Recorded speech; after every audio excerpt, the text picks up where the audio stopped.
میرا دل بدل دے، میرا دل۔ میں کہتا ہوں اگر اللہ ہمیں عبادت کا حکم دیتا کسی اور زبان میں، وہ چاشنی جو مزہ الحمدللہ رب العالمین کہنے میں ہے، خدا کی قسم یہ عربی میں ہی مزہ آئے گا، کسی اور زبان میں یہ لذت اور چاشنی ہے ہی نہیں۔ عربی تو ایسی زبان ہے، گالیاں بھی دے رہا ہوں نا، لوگ ہاتھ اٹھا کے دعا مانگنا شروع کر دیتے ہیں۔ وہ ایک آدمی نے کہیں لکھا ہوا تھا نا عربی، تو جا کے چوم رہا تھا، اس نے کہیں لکھا ہوا ہے یہاں لیٹرین ہے، بیت الخلا یہاں۔ وہ ایک آدمی کہیں گالیاں دے رہا تھا عربی کسی کو، واللہ انت، اب تو میں گالیاں تو نہیں دوں گا نا یہاں بیٹھ، تو وہ دوسرا کہتا ہے پاکستانی کیا، میرے لیے بھی دعا کرنا یار، آپ اس کے لیے اتنی دعائیں دے رہے ہیں۔ زبان میں لذت ہے، چاشنی ہے۔ آپ دیکھو امام حرم جب عربی میں دعا مانگتے ہیں کیا خوبصورت، اس میں ایک عجیب نورانیت پیدا ہوتی ہے۔ وہ اردو، پشتو، پنجابی میں نہیں ہو سکتی، وہ انگلش میں نہیں ہو سکتی۔ ایسی زبان کی اللہ نے سلیکشن کی۔ آپ دوسری زبانوں کو اٹھا، ہندو کی دیکھ لو، وہ چاشنی، وہ لذت نہیں ملے گی آپ کو، کسی بھی زبان میں نہیں ہے۔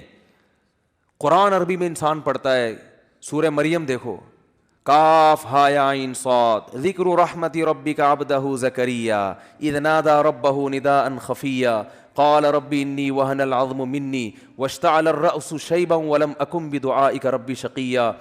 ایسے خوبصورت الفاظ ہیں کہ جب حضرت جعفر طیار نے نجاشی بادشاہ کے سامنے سورہ مریم پڑھی ہے نا، وہ پھوٹ پھوٹ کے رونے لگا، اس کی داڑھی تر ہو گئی، بھیگ گئی داڑھی، جتنے پادری بیٹھے تھے سارے رونے لگے۔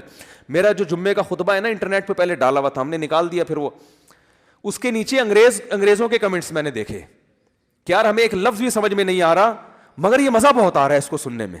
گوروں کے کمنٹ میں نے خود پڑھے ہیں، وہ عربی کا خطبہ، تو وہ خطبہ سمجھ میں نہیں آ رہا پھر بھی مزہ، اور یہ مزہ وہ نہیں ہوتا جو موسیقی میں ہوتا ہے۔ موسیقی کی لذت اور طرح کی ہے، اور روحانیت کی جو لذت ہے وہ بالکل اس سے الگ ہے۔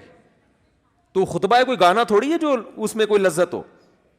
کتنے لوگ ہیں تبلیغی جماعتیں جب باہر جاتی ہیں وہ بتاتے ہیں ایسے واقعات کہ کوئی، ہم نے گوروں کو قرآن سنتے ہوئے یہ جو قاری عبد الباسط تھا نا، ضیاء الحق ان کو اپنے ساتھ لے جایا کرتے، ضیاء الحق اپنے ساتھ قاری عبد الباسط کو لے کے جاتے تھے، رشیا لے کر گئے ہیں اپنے ساتھ۔ قاری عبد الباسط نے وہاں تلاوت کی ہے، رشین دہریے جن کو قرآن کا ایک حرف بھی سمجھ میں نہیں آیا، لیکن ہم چھوٹے تھے اس وقت یہ خبر مشہور ہوئی تھی، کئی دہریے مسلمان ہو گئے کہ یار یہ کیسا کلام ہے یار، اس میں کیا لذت ہے۔ یہ 1400 سال پہلے اتنا خوبصورت کلام، اور جو پیش کر رہے ہیں وہ لکھنا پڑھنا بولو نہیں جانتے ہو، اور اس کلام کی پھر احکامات کو دیکھ لو، وہ اس سے زیادہ خوبصورت، کیسے پیارے احکام دیے ہیں قرآن نے۔ وراثت کا حکم اٹھا کے دیکھ لو، نماز کا، زکوٰۃ کا، رشتہ داری جوڑنے کا حکم بھی پیارے، الفاظ بھی پیارے، ورڈنگ بھی پیاری، ان کو پیش کرنے کا طریقہ بھی بہت پیارا۔ کوئی فحش لفظ نہیں ہے قرآن میں، کوئی بیہودہ لفظ نہیں ہے، کنایوں میں بات کرتا ہے قرآن، کیا ہے زبردست۔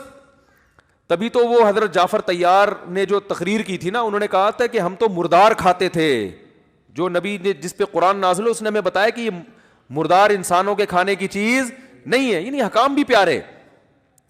تو اللہ نے ہمیں حکم دیا نماز جو ابتدا ہوگی الحمدللہ رب العالمین، کیسا پیارا لفظ ہے، تمام تعریفیں اس اللہ کے لیے جو تمام جہانوں کا پالنے والا ہے۔ ملحدین کی دم پہ پاؤں رکھ دیا ہے ٹھیک ہے نا، جو خدا کا انکار کرتے ہیں، ارے ہم انکار نہیں، ہم تو مانتے بھی ہیں، اور صرف خالی پیلی زبان سے نہیں مانتے، اپنی میٹھی ترین نیند کو قربان کر کے۔ وہ جو مؤذن جو بیچارہ 5000 10,000 تنخواہ لے کے حی علی الصلاۃ کہہ رہے ہیں نا، دو بڑے بڑے تھانے دار بھی بعض دفعہ بلاتا ہے نا ایس ایچ او، پبلک نہیں جاتی کہ بھئی آپ کو ایس ایچ او نے بلایا تو آپ چونکہ ڈی ایس پی کے بیٹے ہیں آپ فون کر دیتے ہیں کہ میں نہیں آ رہا۔ ایس ایچ او کہتے ہیں کیوں نہیں آ رہا؟ کہتے ہیں ڈی ایس پی صاحب کا بیٹا ہوں۔ کہہ رہے بس وہیں رہو، میں خود ہی آ جاتا ہوں آپ سے ملنے کے لیے۔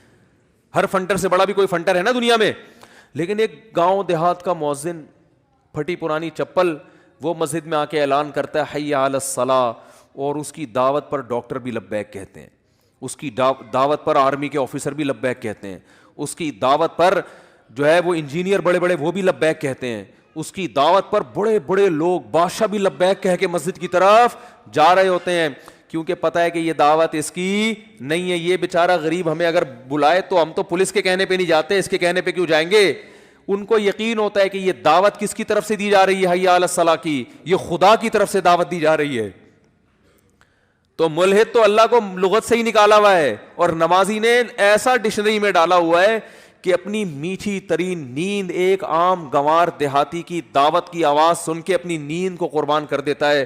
اور پھر سردیوں میں وضو کرنا کتنی ٹینشن کا کام ہے, غسل فرض ہو جائے تو غسل کرنا پڑتا ہے,